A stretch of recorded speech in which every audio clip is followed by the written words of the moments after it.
सुमन गायत्री के चैनल पर आप सभी का स्वागत है। हम लोग एक दहेज प्रथा का गीत लेकर आई हैं। आप लोग पूरा वीडियो देखिएगा कि दहेज में कैसे कैसे लोग हैं और लड़की वाले परेशान हैं। इसी पर है गाना, पूरा वीडियो देखिएगा और गलती को क्षमा करेगा। मैं सबको प्रणाम करती हूँ, मेरा प्रणाम सबका है।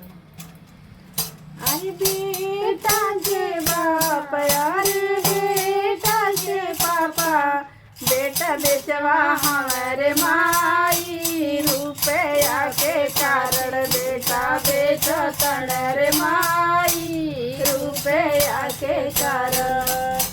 अरे बेटा के पापा, अरे बेटा के पापा, बेटा बेचवा हमारे माई, रुपया के कारण, रुपया के कारण बेटा बेचतन रे माई, रुपया के कारण बेटा बेचतन रे माई, रुपया के कारण।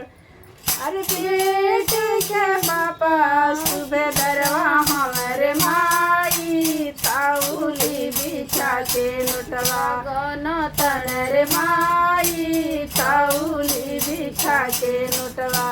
अरे बेटे के पापा सुबह दरवा हमारे माई, ताउली बिछा के नोटवा गौना तन रे माई, ताउली बिछा के नोटवा गौना तन रे माई, ताउली बिछा के।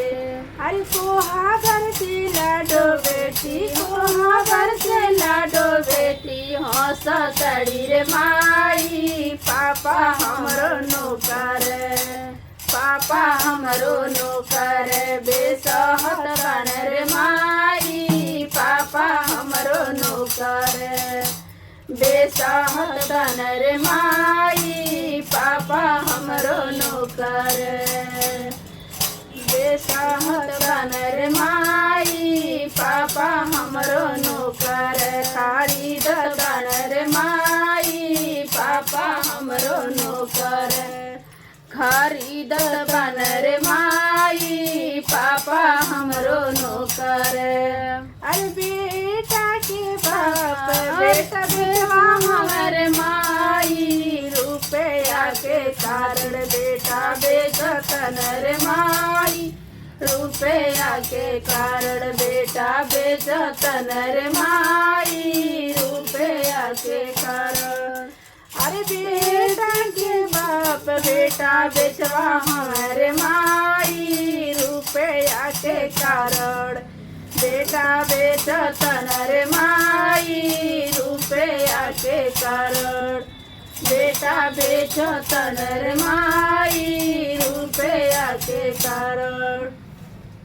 बेटी के बाबा सुबह दरवा हमारे माई, ताउली बिछा के नोटवा, ताउली बिछा के नोटवा गौना तन रे माई, ताउली बिछा के नोटवा गौना तन रे माई, ताउली बिछा के नोटवा गौना तन। बेटी के पापा सुबह दरवा हमारे माई, ताउली बिछा के नोटवा गौना तन रे माई, ताउली बिछा के नोटवा गौना तन रे माई, ताउली बिछा के।